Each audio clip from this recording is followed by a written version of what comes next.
And hi, this is Truth Be Told. I'm Tony Sweet. Tony, Captain Ron here. I am somebody. Somebody's here. Dean Ryan. Blake Wally. Great to be Blake here. Wally's here. We're all here. We are here. It's Full been a while panel today. It's been a while. Yeah. It's like a CNN panel when they got It 20 is. guys on the thing. Right. Yeah, I'm like Donna Brazile. Right. Yeah. Yeah. None of us have anything to say, though. Oh, so. yeah. Well, who's Don? Well, anyways, it's been an eventful time. I haven't been to the studio in a while because been a while. I've been tracking down the Vegas shooter and all these things. Did you and find him? I did. He's somewhere in Argentina with Adolf Hitler.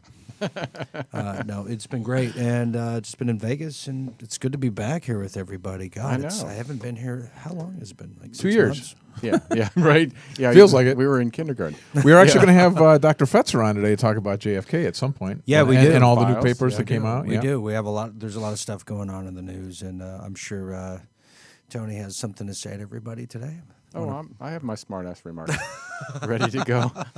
Well, go ahead. All right. Yeah. And then Blake's here. He's right. gonna be talking about some We stuff. got in the some news. Yeah, some Blake's news got some news to share with us. What's in the something news? to do with a squirrel, but we'll save that for later. Just kidding. No, Yeah, it could be a little bonus for later. Way later. no, actually, what's in the news, guys, is what this program right here covered over the election is the WikiLeaks. And in WikiLeaks, we found out Donna Brazile, the head of the DNC, Crazy. and CNN's figurehead, and who Hillary Clinton called the water buffalo, as we found out in WikiLeaks. She is now turning heel and turning on Hillary Clinton and saying Hillary rigged the election, which, by the way, I said, I'm now vindicated. And on this show, Tony, I told you I Trump didn't was believe you. I told you Trump was going to win in October. People can go look at the He channel. did say that. I did. Yeah, you did. Yep. I did. People watch YouTube channel or Truth Be Told TV. I made the prediction, and you know what? I got no prize for it, and we put money on that. Pay him off later. I have a Tic Tac. Well, do you have any Tums? I'm very serious. This is a serious story. That's a big deal Yeah. that she came out against Clinton. And then over Halloween Pocahontas camp. came out today and reinforced that. Right. No, it is, Right. isn't that true, Blake? Blake Yeah, Wally. Blake, tell us about it. You have it all the Yeah, details. this is a big story. I've got one in front of me from Politico magazine. Yeah, inside Hillary Clinton's secret takeover of the DNC. This is Donna Brazile's personal account. Wow. Says that before I called Bernie Sanders, I lit a candle in my living room and put on some gospel music. That was the quote It's a that had lie to be- right out of the gate. Well, who doesn't do that? Right.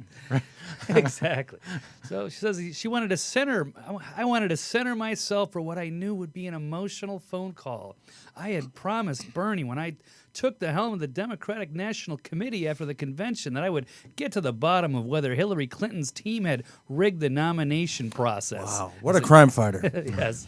As a cache of emails stolen by Russian hackers and posted online had suggested. Of course.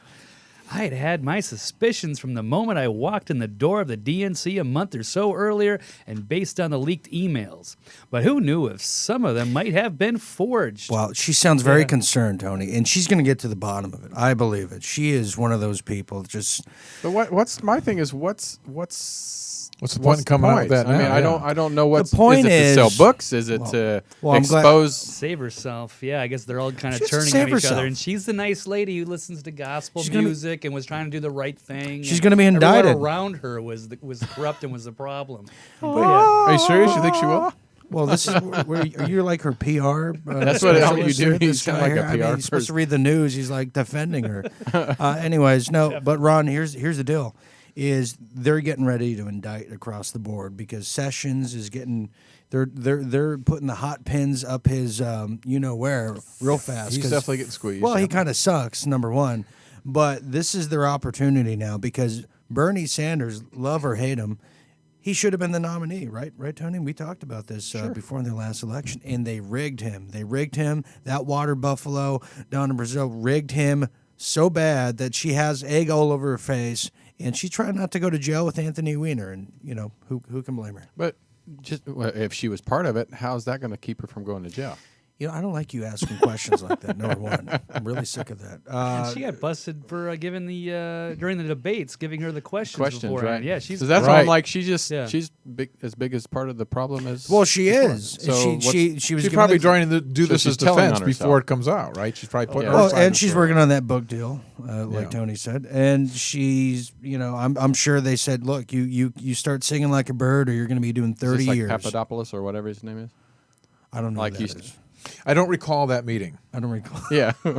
I think he's got to be a plant, but it's all coming out. The WikiLeaks were right. Everything that we read is now coming true. John Podesta's the next pin to fall. Tony Podesta. I thought you said me. I was like, I didn't. Well, you're falling soon. I guarantee that. But Tony Podesta fell. So this is all in the dominoes and the house of cards, if you will. Speaking of which, Which has also fallen because your brother Kevin Spacey. well, yeah, I mean, that's why I'm in Hollywood today. Invited me to lunch at his house, right. but I missed right it. before he goes to At midnight, rehab. which was odd. Right, It's an odd and time to have I that. didn't go. That's how I wound up on the show. But yeah, what is going on with House of Cards? Is that still Closed. running? It's It's closed gone. down for now. Yeah. Is it? Closed down. it's Yep. done. The last it's gone. season. What is Yeah. going on with that? All I right. think they're canceling production on season 6, aren't they? I don't Yep. even know. Yeah, Have they did, started? and Yeah. it's coming out now. It's funny how people come out of the woodworks when something. Pardon the pun. Yeah, right. But they say he was such an asshole to work with. And I've heard this. Yeah, we've known that. years Yeah, ago. we've heard that too. Years ago. Kevin Spacey. Spacey. Well, Yeah. if you look into it, his father was a neo-Nazi sympathizer and a Really? child molester. He, Seriously? Yeah.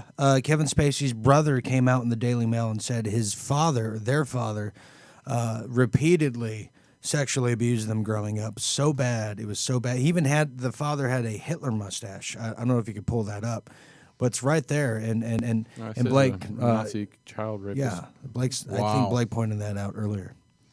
So it's really incredible times here in Hollywood. It's burning finally. It's following the lead of the NFL. It's an exciting thing Oh because my God, that's his brother. yeah, that's his brother. His brother is a Rod Stewart gonna say- impersonator. Is that what he is? Yeah, I thought it was a woman. Awesome. Looks No, like no, a no. woman to me. no. Oh, Well, I that's mean, fantastic. Yeah, It's either Prince and Rod Stewart together. So I just started my own. I don't know what that was. But anyways, no. As Hollywood burns, this is the opportunity for new blood to come in and change the atmosphere. Wow. So it is an exciting thing to see. But Yeah, we have a top headline story on Drudge right now. Red Linked is back on Harvey Weinstein. Could face arrest with a credible rape charge. Yeah, this last one is within the statute of limitations. So. like Donna Brazile, Harvey Weinstein says he is chosen by God to change the course of Hollywood. He is the savior. He is the Joan of Arc. So I guess should we applaud And he that? hit on Joan of Arc too. And just like Kevin Spacey, and maybe the real story about Kevin Spacey is the courage he had to come out as a gay man. Which You none know, of us the knew courage. anyway, right? Yeah. That was a big shocker. That was like it was the headline on ABC Associated Press is the courage of Kevin Spacey to come out as a gay man in light of such scandal. I mean, give me a break. Yeah, they didn't even cover that part of the scandal, and then networks also didn't cover the Donna Brazile Clinton DNC revelations either. They like to keep their audience in the bubble. Exactly. I mean, if you're getting your news from mainstream and not hear a truth be told at this point, then there's something wrong with you. I mean, I've been saying that wrong for years. So take that. So exactly, Yeah. but I think do we have Dr. Fetzer ready to go here? Let me see. He's getting close. He said it'll be on by 4:55. I just got a text. So No, but it's all good. I mean, and we want to thank the audience for our audience has been increasing more and more. A lot of they love the on the road stuff, and I want to thank everybody that tuned into our Vegas massacre coverage, which if you remember, I was there with Mr. Blake Wally on the ground hours later, and let me tell you, Ron, that was some creepy, wild stuff. yeah. One thing that Some wild stuff. that we haven't heard for a while, that mostly when there's something that happens, it's always fake. No, it didn't happen. But you were there. You say it happened. Right. So Vegas massacre, and I get a lot of messages about this. It's like it's weird. I get a lot of messages about Vegas massacre and then the John Benet Ramsey story that we've covered here on Truth Be Told. But this one in particular, I've got a new lead right now, and I'm going to look more into it, is There's a place. There's a place called Doc Fetzer. Somebody at the door. I don't know if anyone heard that. I did not. There's a place called Paradise Ranch, somewhere in Henderson, Nevada. That was a children's charity that Stephen Paddock, the Patsy I call, and his Filipino girlfriend ran. There's now calls of that place as a child trafficking, and I have There we go. reports. Anyways, I have reports. They scrubbed the whole place clean. I'm going to provide pictures for that and do a whole report on it later down the line. But I guess we got Jim on the. It's on not the behind line a now. pizza place, is it? No. Okay. I think we There's have Fetzer. Oh, Captain Ron. James. You there? Oh, we got the great, legendary Jim Fetzer. There we are. I hear him now. Hey. Hey, we What's got the happening, man. Professor? Hey, Jim. The man. Oh, I love it. I love it. Right on time. That a boy. I know. You saved us. Always It's coming. so great to be back with you guys again. This is terrific. So tell us about these new JFK documents that came out. What's going on with that?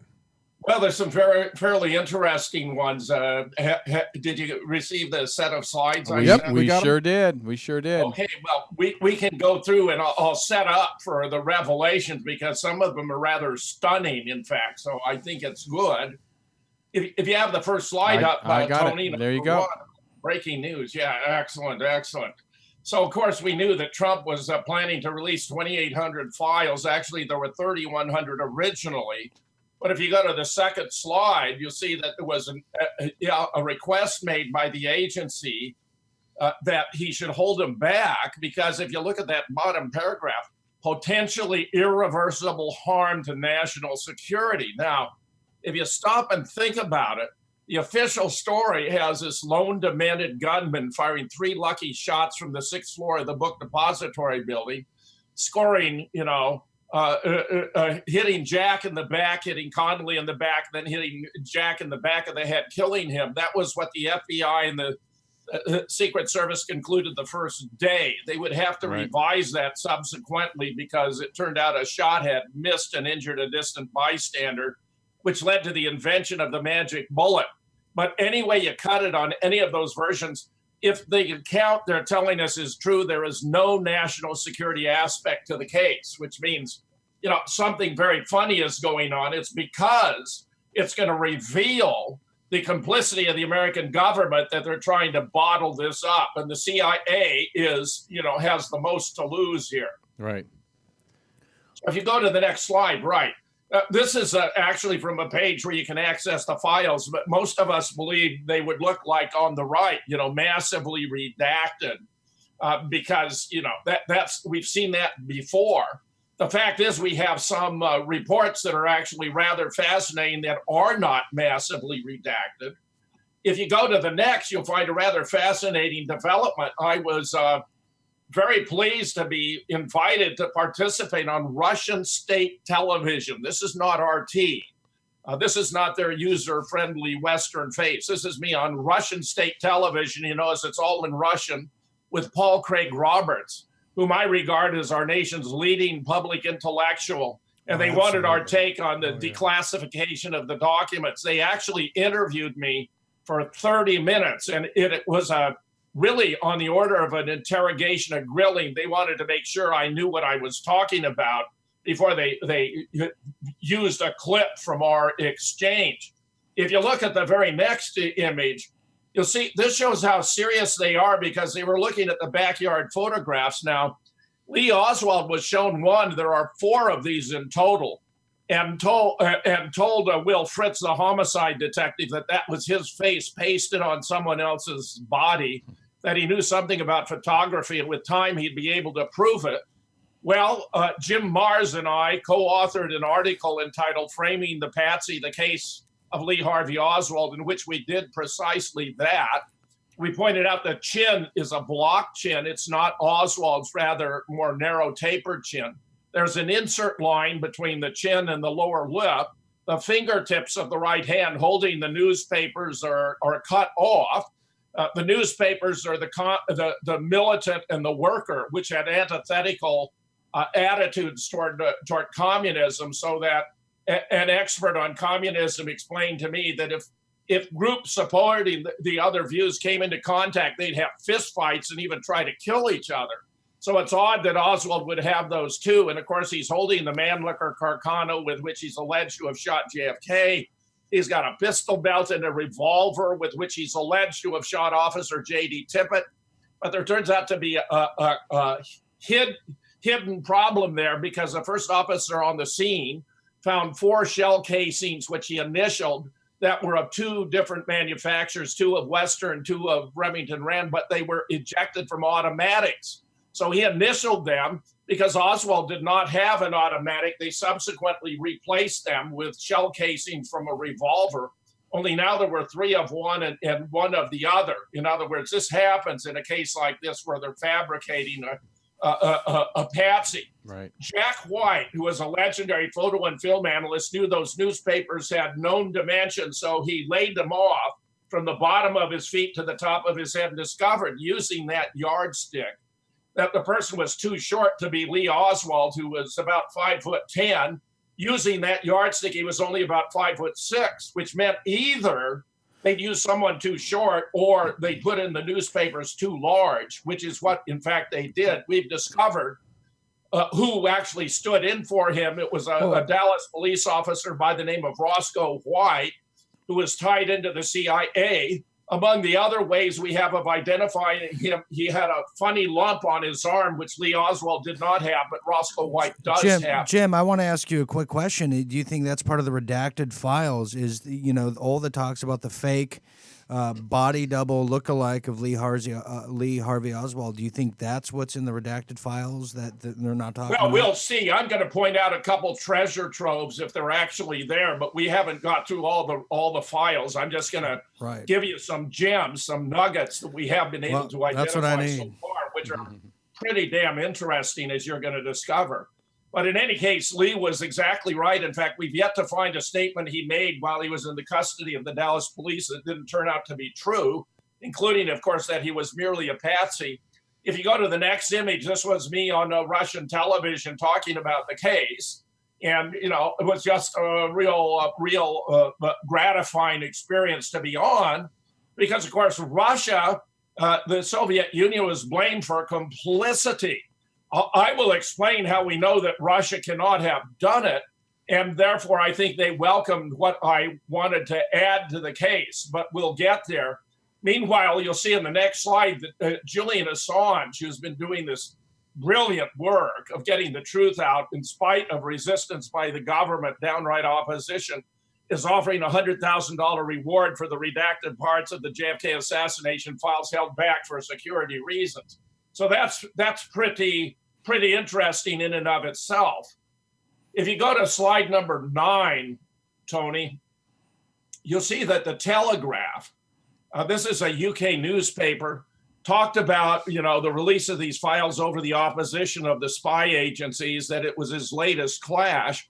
But they also did a trivialization of the conspiracy theories you'll see in the next slide.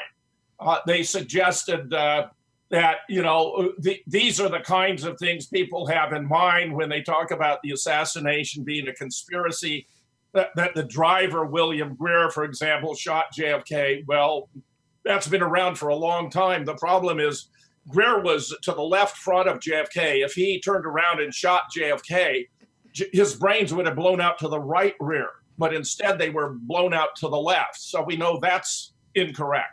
The grassy knoll, here they're trying to focus on there being only one additional shooter on the grassy knoll. The fact is, I've identified 6. I believe there are at least one more. I've seen a recent study suggesting there may have been 2 more. The fact is, 8, 10, or 12 shots were fired in Dealey Plaza.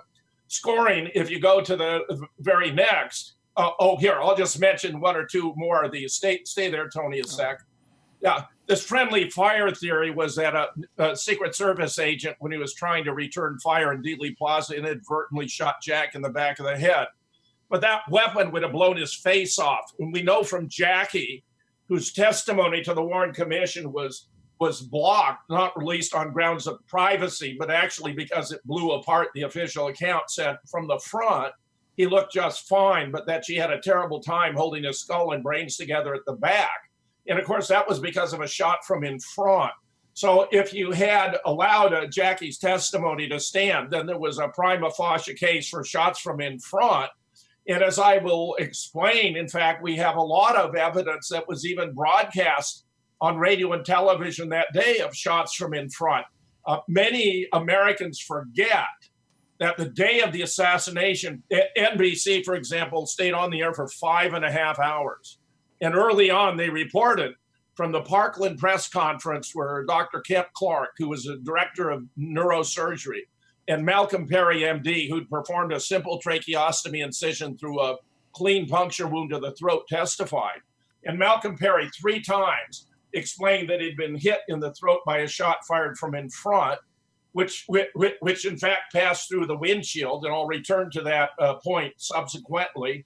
Kemp Clark reported, of course, that he had a blowout at the back of his head. Well, on NBC, during the day, they were reporting these stories early on that he had a simple, clean shot to the throat. I mean, we're talking about Chet Huntley, for example, and others.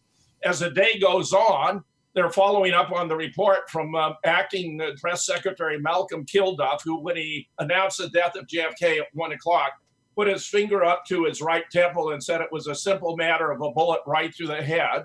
So they're also reporting a bullet right through the head that entered the right temple and blew out the back of his head, attributed to Admiral George Berkeley, the president's personal physician. Now, this was on national radio, television the whole afternoon, and most Americans were glued to the TV set. This was the event that made television indispensable in the household of every American citizen. Well, when the story started to dribble in that the shooter was supposed to have been in the book depository building behind and above, that evening, Frank McGee, who is nobody's fool, says, this is incongruous. How can the man have been shot from in front, from behind? And that was a principal problem the Warren Commission had to try to figure out a way how to distort the evidence in order to conceal what it actually And Jim, happened. and that's the lovely thing about the files coming out, because now everything you've said about this is now highlighted that the bullet came from the front. In fact, there's an actual bullet hole in the front windshield, and now they're even showing the autopsy pictures in the Trump released files that JFK was shot in the throat, he was shot in the front, the first impact came from the front. So it's indisputable. Any mainstream outlet that says otherwise is now Operation Mockingbird's little bitch. And I was going to say, if that all that information, because I didn't read the files. Well, why did? Well, Tony, you should be prepared. I know, but that's why I go to Jim, because he Well, no, everything- he's the expert. I'm just everything I'm Jim- just enthused by him. Everything Jim Fetzer, and let me give credence to the late Jim Mars, who we all wish was here for this. But these guys have been saying this for years. They're all vindicated. Everybody's vindicated. And Mr. Fetzer deserves a trophy for vindication because he's been saying this for years. And it's indisputable, Jim. I've had the benefit, Dean, of bringing together the best experts to ever study the case, including a world authority on the human brain who is also an expert on wound ballistics. He determined that the brain shown in the National Archives and diagrams and photographs is not the brain of JFK. David W. Mandick, MD, Wow. Ph.D. He's got a Ph.D. in physics and an MD. He's board certified in radiation oncology, which is a treatment of cancer using X-ray therapy. He discovered that the autopsy X-rays had been altered to patch to conceal that blowout at the back of the head. John P. Costella, Ph.D., another physicist, this time with an expertise in electromagnetism, the properties of light and of images of moving objects, who was able to demonstrate, based upon internal features of the film itself, that had been massively edited. Plus, we had Charles Crenshaw, who was present in trauma room number 1 as a resident there, and then 2 days later was responsible for the care and treatment of his alleged assassin, Lee Oswald. So I've had a tremendous benefit from the best people to ever study the case, where even Vincent Bugliosi acknowledged that my first 3 books on the Assassination Science, 1998, Murder in Dealey Plaza, 2000, The Great Zapruder Film Hoax, 2003, are the only exclusively scientific books ever published on the assassination. If you go back to the trivialization of the conspiracy theories, you'll see in there Their fourth is a claim that the Vatican had to do with it, but frankly, I've never seen any evidence the Vatican was anywhere near the scene, any involvement by the Vatican. Number five, the mob and the CIA. Well, the mob was involved, but did put up at least a shooter. But the CIA had a fairly major role. And then six, they mentioned the magic bullet. If we can pull back the slide, Tony, to the magic bullet. Because, they have this problem having to account for all the wounds using only 2 rounds now, since one had missed and injured the distant bystander, James Tague. And so they had to move the wound to his back. Yeah, you're actually ahead of me by a couple of slides. Yeah. One more, Tony, and then we'll move. No. And Jim, just if I can add to what Jim was saying. Here, right in the files, it says, quote, Surgeon General's report on the assassination, quote, first bullet entered the president's throat below the Adam's apple, clearly showing that 2 persons were involved, with the first shot being fired from the bridge across the parkway in the front of the car. To further that's correct, Dean, but yes. It's wrong. That wasn't the first hit on Jack. That was the second. Well, He'd already sure. been hit in the back. What I'm saying, I'm highlighting in general, this is what the Surgeon General's report is, that a bullet came from the front. So, in general. No, I know. We're going to get there because I've got it right here in the slide. Okay, set, I'm jumping ahead. The point I want to make excited about the magic bullet is that they had the description of the wound moved. It was actually 5.5 inches below the collar to the right of the spinal column. In the original draft of the Warren Commission, they moved it up to be the uppermost back, which was false. But then Gerald Ford had it redescribed as at the base of the back of the neck, so they could claim that wound of entry in the throat was actually an exit wound, and that had gone on to the back of Connolly. So you see how deftly they moved the shot to the back upward to account for the throat wound, which otherwise blew the whole story, to go into Connolly. David Mantic, however, took a patient with similar chest and neck dimensions at JFK and created a CAT scan, plotted the official trajectory. It's not even anatomically possible because cervical vertebrae intervened. So the whole thing was a sham from the beginning. Tony, if you go to the next slide, you find, if you want the serious conspiracy theory, here it is. Yeah, you draw a distinction between the sponsors, the facilitators, and the mechanics. The sponsors were the individuals and groups who wanted JFK out primarily for purpose of policy. They included the CIA. Jack had actually directed that the agency's covert activities now be supervised by the Pentagon. Neither of them was happy about it. The Joint Chiefs, he had not invaded Cuba, contrary to the unanimous recommendation. He'd signed an above-ground test ban treaty that they had unanimously opposed. He was pulling our forces out of Vietnam, where they felt that a stand had to be taken against the expansion of international godless communism. So they threw in on the assassination. The anti-Castro Cubans wanted revenge because they believed Jack had betrayed them at the Bay of Pigs.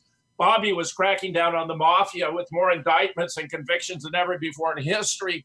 The Eastern establishment surrounding the Fed were upset because Jack had the Department of Treasury print United States notes on the ground that it was absurd for the government to be paying interest to a consortium of private banks for publishing the currency of the United States.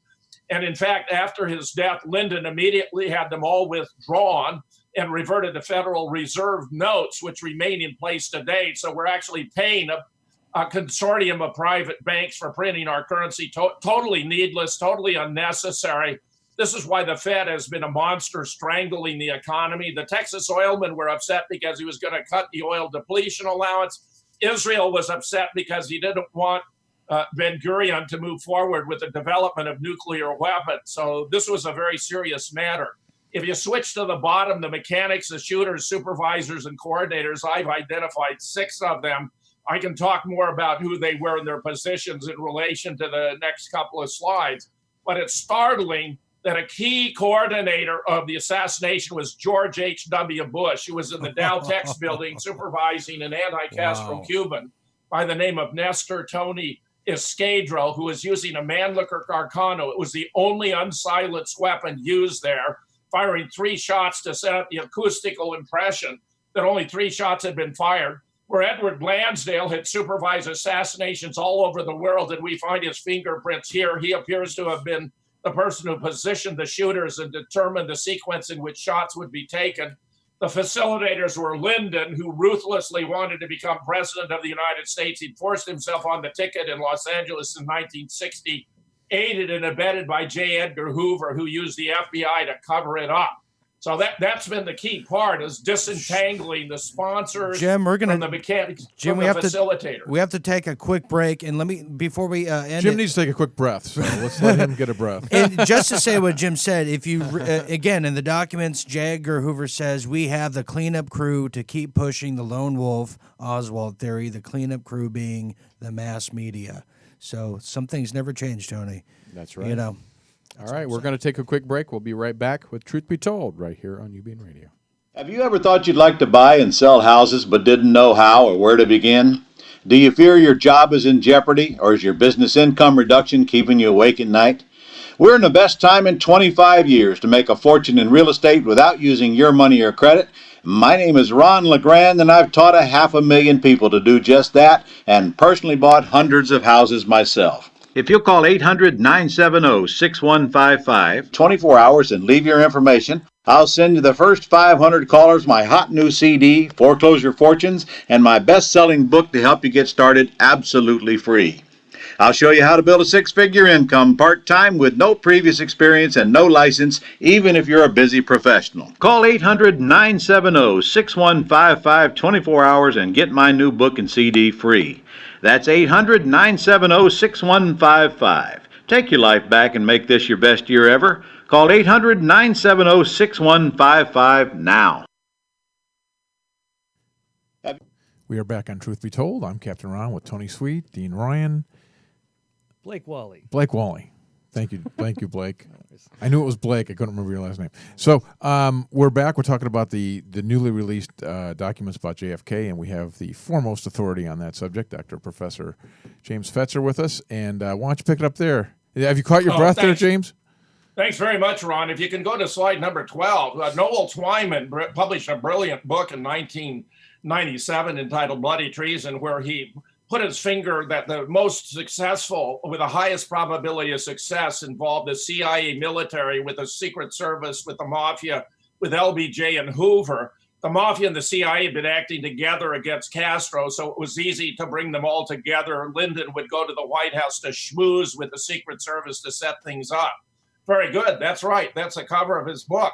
Now, if you go to the very next slide, you see the official story, and we'll contrast it with what we actually have established to be the case. So here you see the official 3 shots fired from the 6-4 of the book depository in the very next. Yeah, just scroll down. Right. But look at all these buildings around. You got the county records building. There's the Daltex, the book depository, the grassy knoll, the triple underpass. All these are significant when we put all the pieces together. So if you now go to the next, you find Jack was hit actually at least 4 times, okay? And if you put together what they broadcast on NBC, for example, you know he was hit in that throat by a shot fired from in front. You know he was hit in the right temple. They simply haven't located where those shots had. And of course, according to the official account, he was hit in the back and in the back of the head, right? So you can put together the official account with what NBC was broadcasting, and you have the big picture already at your fingertips, where the Warren Commission refined it by moving the location of the shot to the back upward to the base of the neck to account for the shot to the throat now as an exit wound. But those shots, if you go to the very next slide, I'll explain the situation here. This is why it has been described as a turkey shoot, okay? The county records building is those green lines. There was a Dallas deputy sheriff named Harry Weatherford on the top of the county records building who fired a Mannlicher Arcano using a 30-06 with a plastic collar called a sabot that hit Jack in the back. If you go all the way down to the bottom left there, that arrow should probably be moved because we no longer believe the shooting location was there, but actually inside the triple underpass. That was by an Air Force expert by the name of Jack Lawrence. He fired the shot that actually passed through the windshield and hit JFK's throat. Then after the driver, William Greer, pulled the limousine to the left into a halt, Jack was hit twice in the head. See, those yellow lines are coming from the Daltex because Escudero fired 3 shots, but the weapon is so unreliable, it was known as a humanitarian rifle in World War II for never actually harming anyone on purpose. There was the one miss. You see the yellow line going all the way down to the bottom that hit the curb and injured James Tague. There was another yellow line that missed and hit the chrome strip above the windshield, but the third hit JFK in the back of the head. Jack slumped forward. Jackie eased him back up and was looking him right in the face when from the corner there, the triple underpass, in other words, the left center on the diagram, you're going to have a shot fired that hit the right temple by Frank Sturgis, who was a soldier of fortune, maybe the best shot in the world at the time. There was another shot fired from the grassy knoll there. That's kind of reddish. That would have been the easiest shot, but it would have hit Jackie. So the shooter, who appears to have been Roscoe White, the same guy who stood in for Lee Oswald, pulled his shot. It wound up in the grass. Meanwhile, from the book depository on the east side, not on the west, Malcolm Mack Wallace, who was Lyndon Johnson's personal hitman, fired 3 shots at John Connolly in the mistaken belief that it was Ralph Yarborough.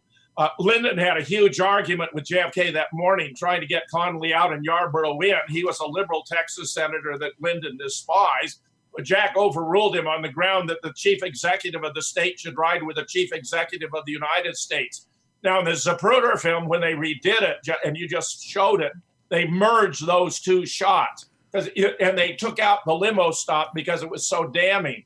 So you actually, in the real film, you would have seen him hit the back of the head, slump forward, Jack ease and back up, hit the right temple, and slump to the left. But they took out so many frames when they redid the film at Jim, Hawkeye Works, a secret who has, CIA lab adjacent to Kodak headquarters in Rochester, New York. Jim, who has the Zapruder film? Back into the left motion. Go ahead. Jim, who has the Zapruder film now? Is it the CIA or is it the mob? Well, it looks as though H.L. Hunt bought the first print was made for $100,000. It's missing in the order. Then there were 3 prints. It looks as though some of the intel agencies have the film. We have 6 people who have seen what appears to be the unedited film. Some have seen them on multiple occasions. I was in Paris with my wife years ago, and William Raymond, a French investigative journalist who had seen the unedited film, arranged for me to see it, but the owner backed out at the last moment, so I didn't have the opportunity. Wow. Now, if you go forward, I'll tell you what's in the files. If it's actually there, we haven't found all of it yet, but would be very significant. Slide number 17. Yeah, this would be really significant. The George Joanitas file. This guy was the head of PSYOPs for the CIA. He was deeply involved both in the assassination of JFK in Dallas and then of his brother Bobby in Los Angeles. The Joanitas file would be an absolute blockbuster, but the CIA, I believe, would destroy it before it would release it. Marita Lorenz was a mistress of Fidel Castro. She traveled to Dallas with some of the gunmen who expected to be involved. She didn't want anything to do with it. She was going to testify before the House Select Committee on Assassination when it reinvestigated the case in 77, 78. Frank Sturgis came to New York to kill her. And when he entered her apartment, he was taken into custody by Jim Rothstein, an NYPD Gold Shield detective, and his partner. Rothstein gave him the throwaway line, "Good shooting." And Sturgis admitted he had shot JFK. He said it was because he betrayed the brigade at the Bay of Pigs and had consorted with beautiful women, some of whom were spies for East Germany. The latter was false, but the former was false, but the latter was true. JFK had a liaison with a beautiful woman who was a spy for East Germany. Now we get into the actual documents. If you go to the next, this is very striking because this is a letter showing that the mayor of Dallas at the time of the motorcade, Earl Cabell, had joined the CIA in 1956. I spent 10 years between 71 and 81 trying to figure out the linkage between the CIA and Dallas. It turns out Cabell's brother was Charles, who was a deputy director that JFK fired in the wake of the investigation of the Bay of Pigs by Maxwell Taylor and Bobby. So these guys, Charles was born in Dallas in 1903. Earl was born near Dallas in 1906. As mayor, he was not only supervising the police department, but also ceremonial activities, including motorcades, for example. If you look at the next, so that's a very significant telling confirmation of the talk. This is very interesting from a guy named Orrin Fenton Potito, who gave a speech about what was contained in the Surgeon General's report, just as Dean was alluding to. If you go to the very next slide, in fact, you'll see that key part of it with photographs of the vehicles themselves. He's saying the Surgeon General's part in the assassination stated the first bullet entered the president's throat below the Adam's apple, clearly showing at least 2 persons were involved, with the first shot being fired from the bridge across the parkway in front of the car. To further substantiate this, he said there was a bullet hole in the windshield. Well, you can see it to the left rear. This is in the famous Alchin's photograph. It's right where JFK's left ear would be if his left ear were visible. It was a small white spiral nebula with a dark hole in the center. The vehicle was sent back to Ford and completely torn down and rebuilt on Monday, the 25th, a day of the formal state funeral. Douglas Weldon, who has a brilliant article about it in Murder in Dealey Plaza, even tracked down the official from Ford had been responsible for replacing the windshield, who confirmed a through and through bullet hole. On the right, you see a third windshield because they replaced it with a brand new windshield produced by the Secret Service that had some spider cracks from a fragment from behind. They offered to fake out the public who was studying the evidence as though, in fact, that had been the windshield on the limousine at the time, which, of course, was not the case. The next is very, very interesting also. This is a report by an informant for the FBI about an individual, his interaction with an individual by the name of Homer Echeverria, who belonged to an anti-Castro group, which called itself November 7th. The informant advised the Chicago office that the subject, that would be Echeverria, was a member of an anti-Castro Cuban group. Subject allegedly approached informant to provide machine guns for the Cuban Revolution. On the 21st, that would be the day before the assassination. Subject allegedly told informant, "We now have plenty of money. Our new backers are Jews. As soon as we or they take care of Kennedy." Subject expressed favorable attitude toward LBJ, who was in it all the way. Not only did Lyndon have his personal hitman, Malcolm Mack Wallace, involved in the assassination, where Mack had murdered a dozen people for Lyndon, including one of his own sisters. But he sent his chief administrative assistant, Cliff Carter, down to Dallas to make sure all the arrangements were in place for the assassination. If you go to the next slide, we have a very, very interesting one. This is from a different source, but it's talking in the context of another release. On September 16th, 1965, the same source reported that KGB residency in New York City received instructions approximately September 16, 1965, from KGB headquarters in Moscow to develop all possible information concerning President Lyndon B. Johnson's character, background, personal friends, family, and from which quarter he derives his support in his position as President of the United States. Our source added that in the instruction from Moscow, it was indicated that now the KGB was in possession of data purporting to indicate President Johnson was responsible for the assassination of the late President John F. Kennedy. That, of course, is very, very striking and significant, as is the very next release, which shows that there were at least 40 journalists that were working with the CIA. In fact, William Colby, when he testified to Congress in 1975, he explained, when he was asked, did the agency have anyone in the media who was working for them, explained that the agency owned everyone of significance in the media, everyone of significance in the media. He testified, and today, of course, it's much, much worse because they've expanded their reach. What bothers them now is the alternative media. They have control of the mainstream. You can find that today with the latest revelations about the DNC sabotaging Bernie Sanders' campaign and how Hillary took over the DNC and used it as a money laundering operation. You go to mainstream media and they're hardly covering it all and trying to give it a peculiar twist that makes it look as though Donald Trump had done something wrong, when this is a real bombshell, along with the revelation that Hillary sold 20% of the American uranium to Russia through Uranium One, a Canadian company. I mean, Julius and Ethel Rosenberg were put to death in the electric chair for sharing atomic secrets with the Soviet Union. But Hillary, so far, heretofore, has gotten a free pass. This is completely outrageous. Well, Jim, we're waiting to see what Don Lemon says about this. Right? Yeah, right. There are going to be a lot of people who are going to be able to test their integrity by how they cover this. We have just 2 more slides. Well, the next is that one of the reports is pointing out, and this is rather deft, that this is from the New York Times, that the JFK files released highlight Hoover, LBJ, among others, because they were the pivotal players. Lyndon arranged for the assassination. Hoover covered it up using the FBI. They were tight friends. They were neighbors. Hoover was even the godfather to one of Lyndon's children.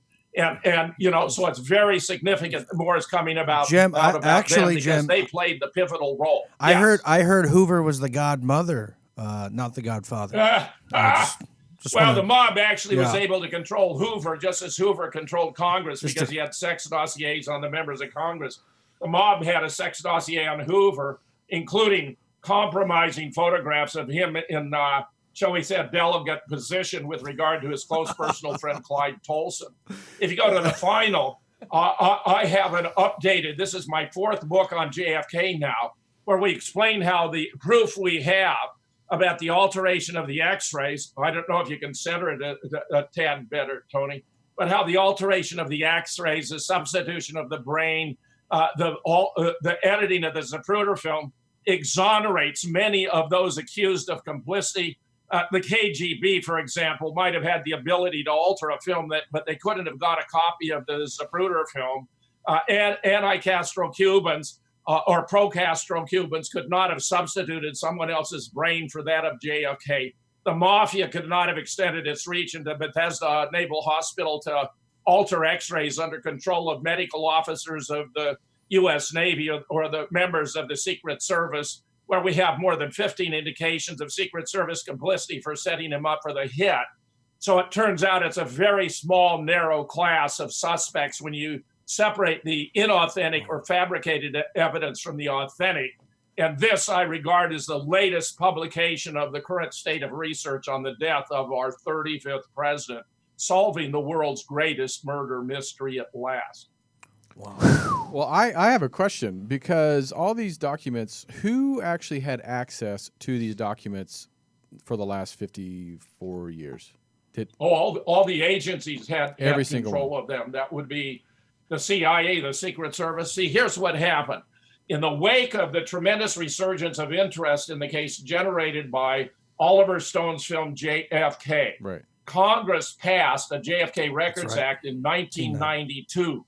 It had a 25-year expiration date for the release of all the documents, which is why it's happening now. It's 25 years later. George Herbert Walker Bush, who'd been deeply involved in the assassination, he was actually arrested coming out of the Daltex. He identified himself as an independent Houston oilman. He was taken downtown, questioned, then released, wound up back in Dealey Plaza. We have a photograph of him in Dealey Plaza. We have a photograph of Edward Lansdale walking past the Three Trent. We have another photograph where Edward Lansdale's waiting to speak to George Herbert Walker Bush. So, of course, he adamantly opposed it.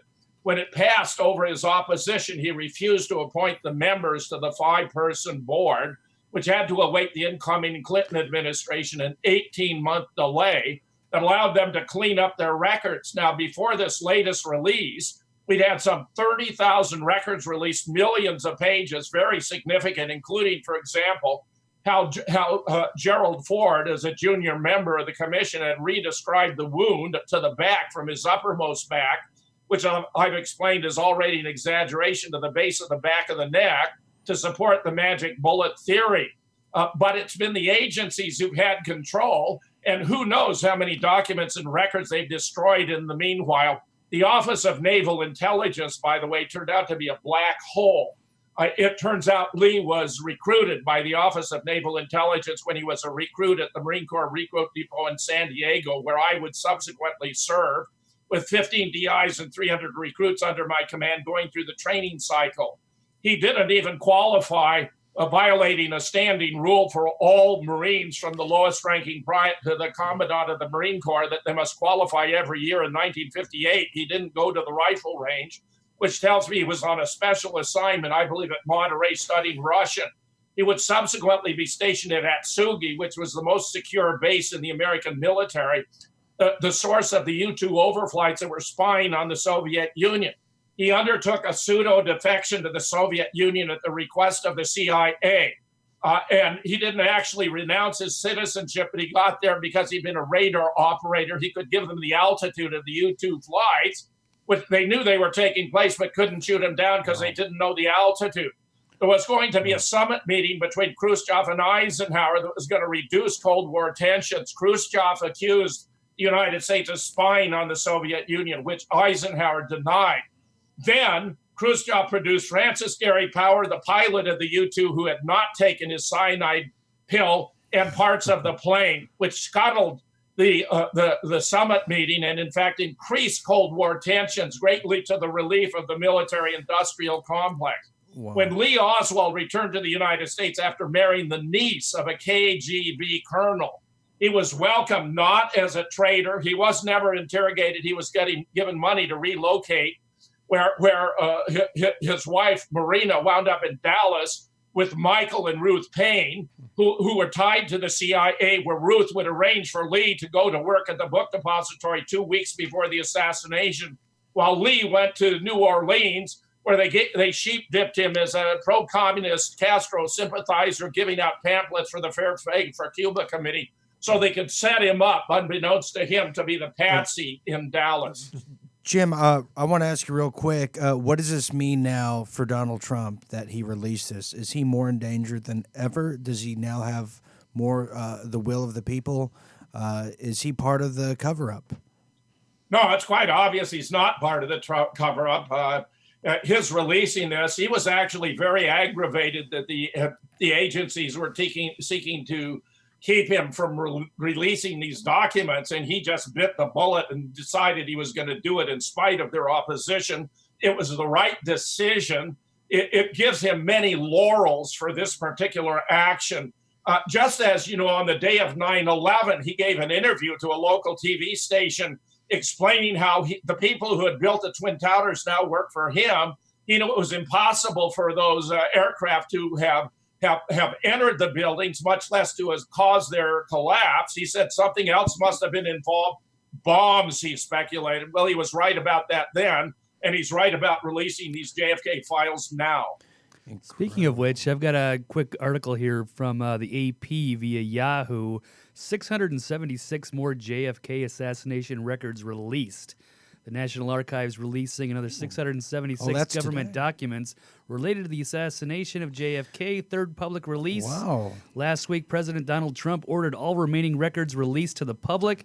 He also directed agencies to take another look at the proposed redactions and only withhold information in the rarest of circumstances. Well, you heard it here first, Ron. I mean, That's that awesome. just happened today, Jim. That's Fetzer, you're going to be up late tonight, buddy.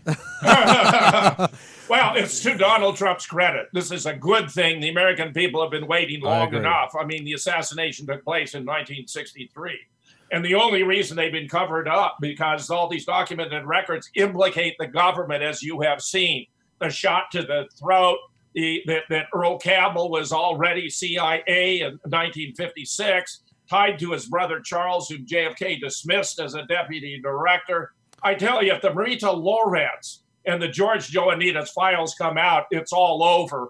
Because the HSCA learned from Marita what had actually happened in Dallas. They covered it up and gave a whitewash in their final report released in 1979, which in retrospect is an embarrassment because they not only were inconsistent with the fist-sized blowout that was observed in Dallas, but that the pathologist in charge of the autopsy at Bethesda took a saw to the skull of JFK and enlarged the wound enormously to make it look more like something that might have been caused by a shot from behind.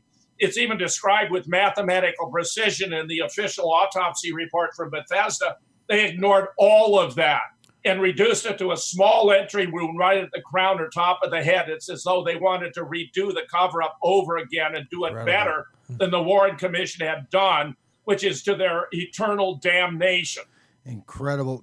Tony, we can only hope that these files are now taught to the children in school, that it wasn't a lone wolf, and we can now get to the bottom of all this with all these things coming up. But, Professor Fetzer has a new show coming up, and it's going to be hot. It's going to be coming up any day. Now, Jim, you want to tell us about the new network you're on and the new show? Oh, terrific. Yeah, I'm on Revolution Radio now. I had my first broadcast on Thursday. I'm on Tuesday and Thursday. from 1 to 3 Pacific time, 3 to 5 Central time, 4 to 6 Eastern time on Studio B. So if you go to Revolution Radio Studio B, you can access the show. On Wednesday and Thursday, Scott Bennett, who's a former Army Intel and PSYOPs officer, has a show with his running mate, Michael J., who is a veteran in Vietnam. They do a terrific job. And on Mondays, in the same time slot on Studio B, Dave Gahary and Phil Torney are doing a regular show about the USS Liberty, which is an American spy ship that the Israelis attacked in 1967. They were supposed to sink it with the collusion of Lyndon Johnson to draw the United States into the war on the side of Israel against Egypt. Moshe Dayan cleaned it all up. But when the American commander, the carrier group in the Mediterranean, sent his planes to come to the defense of the Liberty, Lyndon Johnson intervened and called them back. This is a despicable act showing how tight Lyndon was with Israel, which alas has continued to this very day, because they are like a cancer gnawing at the body politics in the United States, where the members of Congress are asked to sign a pledge to put the interests of Israel ahead of those of the United States when they first arrive in Washington. Those who do not find themselves confronted with a well-financed alternative candidate or that their district is redrawn. I recently was informed by 2 different sources that the number of members of the present Congress who have refused to sign the pledge is exactly one. Well, Jim, we got 30 seconds left. You got a live appearance coming up in Dallas soon, correct? For November for the JFK. That's right. Judith Very Baker, who was Judith Very, was Lee's Oswald's girlfriend in New Orleans. She's also being vindicated by these files. She published a book, Me and Lee, which humanizes Lee and explains how his favorite show was I Led 3 Lives with Herbert Philbrick. He was living his dream. She's organized a conference for the 17th, 18th, and 19th. On the 17th, I'm giving a presentation about 5:30 on the 10 important books about JFK, Wonderful. some of which are important for reasons that will be very surprising, Incredible. which has to do with other than advancing the truth. Incredible. Well, Tony, there does that answer your question, or what's in the files? Who killed him? I'm just kidding. No, Wow, that was great. incredible, That was incredible. great. We really appreciate it. We knew you were the person to go to. Absolutely. And Captain Ron was like, we have to get him back on. I'm going to be there in Dallas. I'm going to try to attend this, Jim. I got to see your live performance at your appearance there in Dallas. Do you sing and tap dance too, or no? I wonder if he's got I have oxygen certain behind him. limits, but we are going to have all our Moon Rock books there, and there should be great. a new one we're trying to get out in time by Larry Rivera, who's doing the most cutting-edge research. I already cover it in the new book I just showed, great. JFK, Who, How, and Why. But Larry's book is even more extensive and detailed about absolutely crucial new findings about the assassination and the cover-up. Well, that's great. Well, thank you so much. As always, we appreciate you. And go to moonrockbooks.com. And Thank you, Jim. Yeah, thank you so much. And we love giving you our cheesy applause. We're almost out of time. I wanted to do the squirrel story. We'll do it. We have about 2 minutes. Oh, we got 2 minutes. We got All right, one you last gotta- story. Jim, you've got to hear this breaking news story about a squirrel. Yeah, Might be fake news, but it's hilarious. might be Woman fake news.